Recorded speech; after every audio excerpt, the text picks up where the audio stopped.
What if Jon Snow left the Night's Watch and joined Robb Stark? Let's explore the depths of it in the video. Many of you have been asking for continuations, so if this video gets 1,500 likes, we'll do a part 2. Robb surveys the gathered lords seated before him in the Great Hall of Riverrun. All around him, Northmen and Riverlords debate their next move. Although he knows he must rely on these men, he doesn't know them and wonders whether or not they truly have his best interests at heart. Although his mom and the Blackfish continue to guide him, he feels he can't relate to them. His thoughts are interrupted by his guard announcing someone has arrived outside the walls and is looking for the king. Frowning, Robb hurries out to see who the stranger is. His confusion quickly turns to joy as he sees the man before him. Although taller and looking more mature, Robb immediately recognizes his half-brother. Jon! By the gods, it is you! I thought we might never meet again. What are you doing here? Did you leave the wall? I have. Have you taken your vows, Jon? I have. But I could not stay away. Ned was my father too, and you're my brother. If you mean to go to war, I want to fight alongside you. Robb's expression falters as he considers everything he said, but then his expression softens, and he pulls Jon close into a hug. To hell with your oath, Jon. You came here now, and I need you. We'll figure out how to make this right. You'll find no executioner here, Jon. You're my blood. My court will welcome you. Before Jon can respond, a voice cuts through the air. Robb, you cannot mean to take him in. He's my brother, Mother. He's my father's son. He has as much right to be here as any of us. He's a deserter of the Night's Watch. The law is clear. All deserters are to be executed no matter their blood. Or have you forgotten the same law your father upheld? I do not ask for immunity. Lady Stark is right. I left the wall to come here. If you see fit to carry out the sentence, I will not fight you. I am not my father. And I am king in the north now. And what will your lords say when they see you sheltered a deserter? You cannot hope to conceal the truth from them. I will do no such thing. But I can tell them I intend to make amends with the Night's Watch once I return. I will not stop you, but just know this is a dangerous game you are playing. Thankfully, things are not as bad as Catelyn expects. With their recent win over the Lannisters, the Lords are in high spirits. While Robb hides nothing, they are willing to accept his words, and some like Greatjon even take it as a good omen, saying how the king's success has reached even the wall. However, Jon is not given a command, and instead remains only as Robb's advisor. With his declaration of independence, Robb now searches for allies and tries to appeal the Greyjoys, including sending Theon back as an envoy, but Catelyn objects. She finds an ally in Jon, who never trusted Theon. He argues that while Theon proved his loyalty, there is no telling what sort of man Balon is. It would be better to keep him there until an alliance is secured and use him as a bargaining chip. Reluctantly, Robb agrees and sends Lord Jason Mallister instead. In the meantime, Robb and Jon decide to move farther west to begin carrying the Westerlands to try and draw Lord Tywin out. Robb and Jon lead their forces into the Westerlands, raiding villages and castles, sowing fear among Tywin's vassals. These strikes culminate in the Battle of Oxcross, where Robb ambushes a Lannister host under Sir Stafford Lannister. However, trouble brews in the north as the Ironborn launch their invasion. But without Theon Greyjoy to guide them, they only capture a few minor castles. Meanwhile, Theon remains with Robb Stark, and though honor dictates that he be executed as punishment, Robb hesitates. Instead, he offers Theon a choice: to renounce his family and condemn their actions. This was done with the urging of Jon Snow. Given this choice, Theon throws his lot in with the Starks. Their only true success is capturing Moat Cailin. However, reports soon emerged that an Ironborn fleet was approaching Seaguard after they captured Lord Mallister. Without its lord, they hope to take the vital port. Jon Snow defends Seaguard. Jon arrives just in time as the Ironborn are trying to storm the walls. With a force of hastily assembled forces, Jon organizes a surprise nighttime assault. The Ironborn are caught off guard, their ships set aflame. Seeing this, the remaining Seaguard defenders sally out and crush the Ironborn force, capturing or slaying their captains. The Battle of Seaguard is a resounding victory for the Starks, and many lords now regard Jon with new respect. As he returns to Riverrun, he is displeased to see Catelyn there and tries to avoid her as much as possible. But despite his best efforts, he can't help but overhear one exchange she has with Sir Cleos Frey, who returns with terms from the Lannisters. Insults, in truth, and he's ready to dismiss it until he hears that they came from Tyrion. Jon thinks of the dwarf and their time journeying to the Wall. My lady. If you come to speak of Cleo's terms, save your breath. We'll not lower ourselves to answering insults. I agree the terms are no true offer of peace, no more than ours. Speak plainly, Jon. I'm simply wondering why we bother with this mama's farce, exchanging terms that we do not expect the other to accept. It is a matter of lords. We must keep face. You are right. That is something I do not understand. But I do know it need not be like this. I know Tyrion Lannister. A journey to the Wall with him. I know you mislike him, but perhaps if we were to send some ravens. Very well. I will allow it. Write to him. We will see if the imp has truly risen above his house's cruelties. But I expect all of these terms to be presented to Robb. Soon, a raven flies out from Riverrun, landing in King's Landing. Tyrion is surprised to hear that Jon Snow serves his brother, but can't help but admire the young bastard's willingness to talk. A flurry of ravens soon moves between the two houses, exchanging pleasantries, catching up, and discussing terms. These take up much of the time, debating the fate of the Riverlands, exchanging of hostages, and the North's independence. Eventually, an agreement is reached. One where Robb agrees to lay down his arms and will acknowledge Joffrey as the rightful heir to the Iron Throne, though both are careful to avoid calling him Lord of the Seven Kingdoms, as Tyrion places terms in which Robb is allowed to continue calling himself King in the North, though he must pay tariffs, which are a thinly disguised word for tribute. The one sticking point comes with Jaime, as Tyrion wants him as soon as possible, but Jon will only hand him over after the peace has been signed. However, there is little time to discuss these terms, as the Lannisters find themselves embroiled in the Battle of the Blackwater against Stannis. However, to everyone's surprise, the Lannisters manage to win this battle, and this defeat puts an end to Stannis' threat. Though he survives, he doesn't have the forces to threaten the Lannisters. This puts them in a strong position to negotiate, especially since the Tyrells have agreed to alliance with them, placing a massive army under the Lannisters' control. This leaves Robb with only one real bargaining chip, Jaime Lannister. This isn't the end of Robb's troubles either, as Riverrun receives word from the Wall reporting that a wildling army is now marching out to attack, and they are in desperate need of reinforcements. The lords are split on what to do next. Lord Karstark urges the gathered nobles not to forget their goal, defeating the Lannisters. He reminds them that the Wall has held for thousands of years, and even 100 men can hold back an army. Lord Umber, though, is less certain, as his lands are closest to the Wall, and urges them to ride back and help. Their supporters all begin to roar their support or assent to the plan, leading to an uproar in the Great Hall. Enough! You call the Night's Watch thieves and murderers, but how many of you have served alongside them or been to the Wall? Aye, there are criminals, but they are good men who would give their lives to keep us safe. We cannot abandon them now. Not when they face a threat they cannot stand against alone. And what of the small folk they defend? Your small folk? If they fall, the North will burn. Our people will suffer. And it will be on us. We shall be little better than the Lannisters. For a moment, it seems Jon's words have swayed the room. But then Lame Lothar Frey steps forward. Noble words from a deserter. A man who swore the same oaths. He now urges us to honor and then abandon them. Tell me, Jon Snow, why should we heed the counsel of a man who couldn't keep his vows? I know my mistakes, Lord Frey. I intend to make amends for them. Amends, you call it? Not perhaps to help your Lannister friends in court?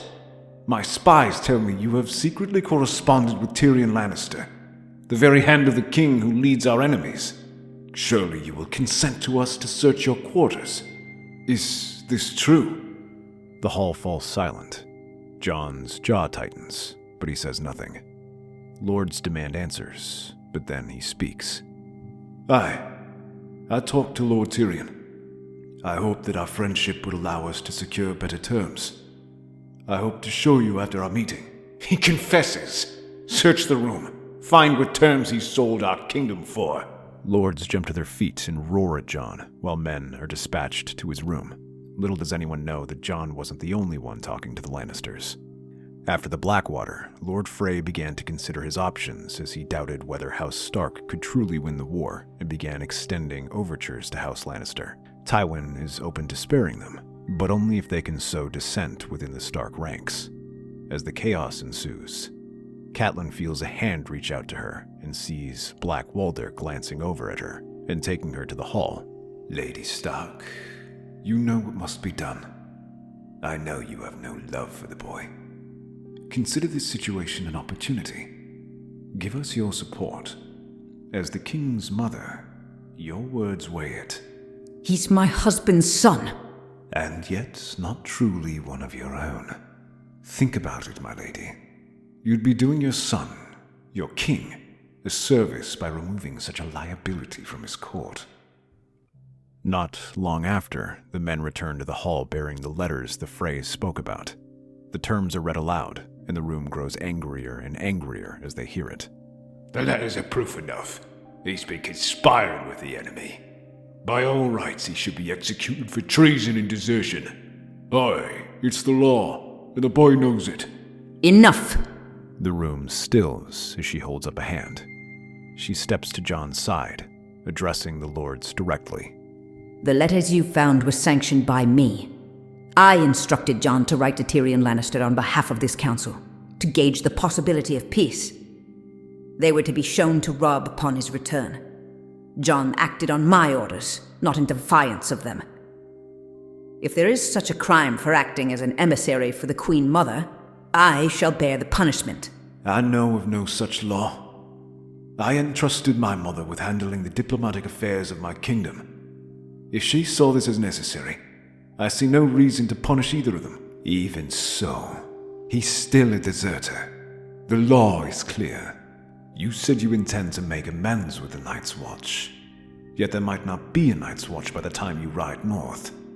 The gods do no favors to those who flee justice. Let him walk free, and you will curse your banners. Then let him have a trial. If you fear the gods' wrath, let us put it to the test. What do you propose? Before we can talk of going north, we must discuss Moat Cailin. So long as the Ironborn hold it, then our words are wind. Let us see if the gods truly favor our path. Let Jon Snow lead the attack, and if he succeeds, then let that be proof that we are not cursed. If not, then, one way or another, the king's justice has been served. No. I will not let it be said that I cursed my brother. Should I succeed, I vow to return to the Night's Watch to face punishment. This is enough for most lords. Many men are still loyal to Jon after seeing his success, giving him an army of nearly 2,500. To his surprise, among them is Theon Greyjoy. I've faced worse odds before. Besides, I owe you, Snow. Let's call this repayment. Jon nods, and his small army marches up the causeway. They find a small group of men waiting for him, bearing the sigil of a lizard lion. A bearded, wiry man stands at their head. As Jon approach, he and his men all drop to one knee. Jon Snow. I am Howland Reed, Lord of Greywater Watch. I've come to offer my aid. Lord Reed? I didn't expect... We are proud to serve House Stark as always. Our people know its swamps better than anyone. Let us help you reclaim it. Your aid is most welcome. Can you lead me and 500 men north of Moat Cailin? Easily. I will lead you myself. Meanwhile, my best fighters will help keep the Ironborn busy, and I'll give them something to distract them. Let me approach the gates, acting as though I've escaped Stark's captivity. My kin won't be able to resist sending men after me.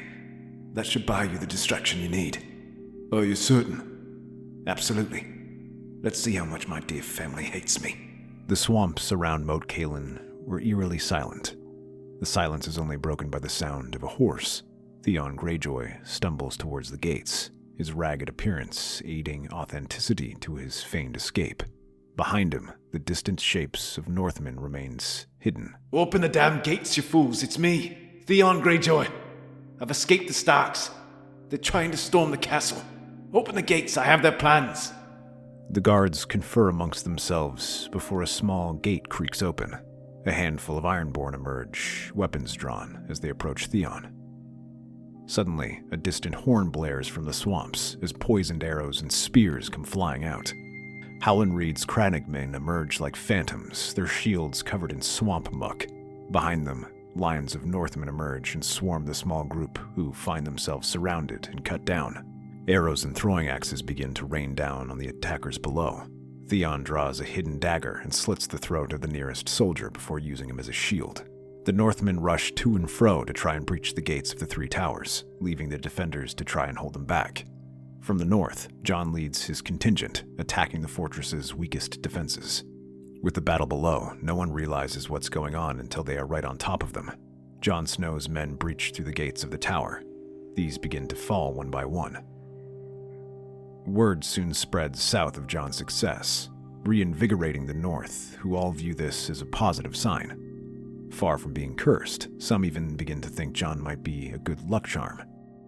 Even more good news comes in as Catelyn reunites with Arya and the twins, but this is only the first phase of their campaign. The second part is to crush the Wildling army.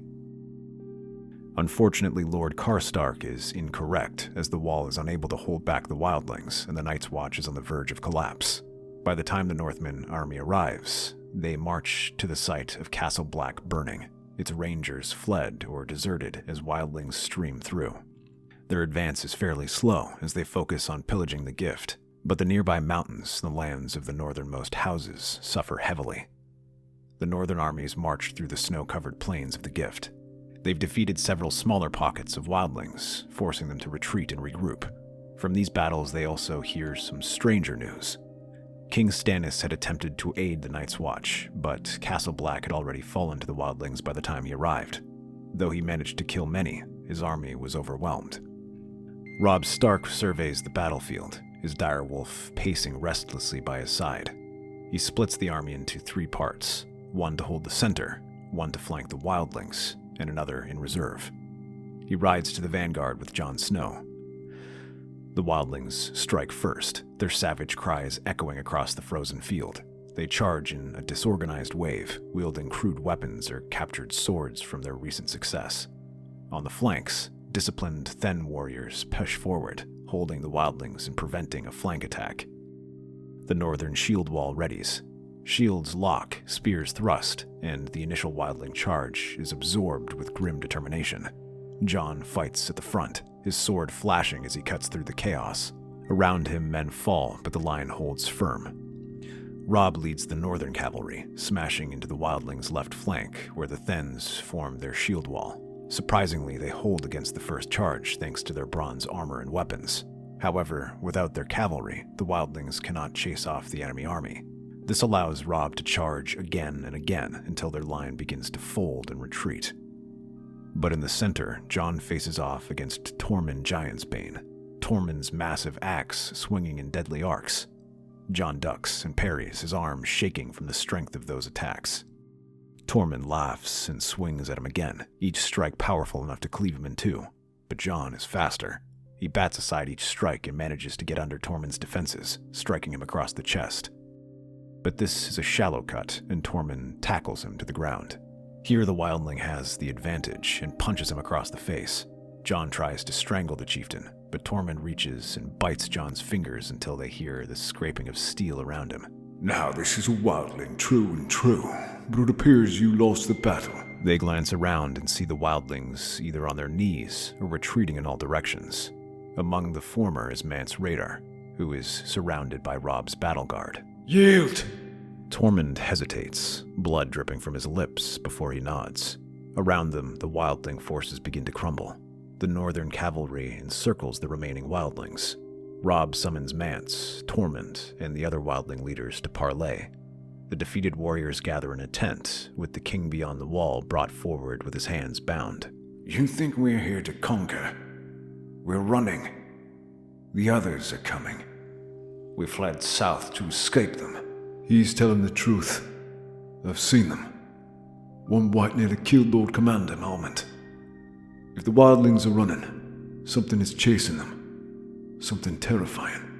Even if that's true, these people caused chaos in the north. They've raided us for generations. Are we just expected to forget that? No. Let me keep an eye on them. We can't very well throw them back across the wall. So let them settle in the gift and watch the wall with what remains of the Black Brothers. And let me return to fulfill my oath. Let me be a deserter no more. That seems like a fitting punishment. Robb looks at his brother, skepticism fading, replaced with pain at what he's just heard. He wants to shake his head and order John to remain with him, but he has to admit that the plan is sound, and it would pacify his lords. Very well. These people can't roam unchecked. You'll stay south of the wall to be their guide. Harm no one. Take no more than you need, and my men won't harm you. Fair enough. We want to live, Stark, but we kneel to no one. I am no lord, just a bastard of Winterfell. I expect no fealty and demand no service beyond you giving up raiding. Very well. Those terms are acceptable. The lords murmur among themselves as the wildlings are released under Jon's supervision. Though many remain uneasy, the battle is won, and now it is time to resettle them. This leaves only the Ironborn left, but compared to the other threats, they are hardly an afterthought. Robb does not even take the field himself. Instead, he simply dispatches his lords to retake their respective castles. Part of him wants to order new levies to be raised, but he also considers the offer Jon Snow gave. With how turbulent things have been, he begins wondering whether he should accept it. As Robb sits in Winterfell, surrounded by his brothers and sisters, he realizes that this is what his father fought so hard to preserve. It wasn't dreams of glory or the thrill of battle. But these thoughts are interrupted by a visitor, one from the Vale. As the guards let him in, Robb and Catelyn are both surprised to see Littlefinger appear, clasping his hands together and smiling. The young king in the north. We meet at last. Allow me to offer my congratulations on your recent victories. Peter, what are you doing here? The Vale has declared neutrality in this war. The Vale may have, my dear Catelyn, but times have changed. As it happens, I've been named Lord Paramount of the Riverlands and the Regent of the Vale after Lady Lysa's tragic passing. All given to you by the Lannisters. Why should I trust a word you say? The Lannisters and I, let's say we've reached the limit of our mutual benefit. Now, this leaves me free to serve whom I see fit. And what is it you want, Peter? Catelyn, you know me too well. My claim to the Riverlands and the Vale is tenuous at best. The Knights of the Vale respect only force, and my position over the Riverlands is not yet secure. I need your strength, your grace, and your support. In return, I offer mine. And you expect me to just swallow this? A fair question. You're already smarter than your father. Allow me to offer a token of good faith. I've heard how you found your youngest girl. Please allow me to make your family whole again. Sansa Stark is safe under my protection. I helped her escape the Lannisters and brought her to the Vale. With your consent, I'll return her to your family immediately. Robb's breath catches, and Catelyn's hand flies to her chest. Sansa? Yes, Catelyn. She's alive and well. You have my word. And why would you do this? Why betray the Lannisters now? Because there is a great opportunity for you. This war has 5 kings, yet now only one remains. Stannis, Renly, Baelon, Joffrey, and even Tywin are all gone. Tywin is dead. Murdered by Tyrion Lannister himself. Now with the Vale, nothing stands between you and victory. And what is the cost of this alliance, Peter? A small price. As I mentioned, I need to secure my grip over the Vale to provide its knights. Our houses have old ties, Perhaps making them official shall help. My mother is not yours to bargain for. It is not an insult, your grace, but a proposal born of necessity. Consider the strength such a union would bring. The Riverlands united under me, the veil behind your banners. 3 of the greatest houses by your side, and the 7 kingdoms ripe for the plucking. What better way to secure the North? That's our theory. Remember, if you enjoyed this story and want to see it continued, like the video. If it reaches 1,500 likes, part 2 will be made.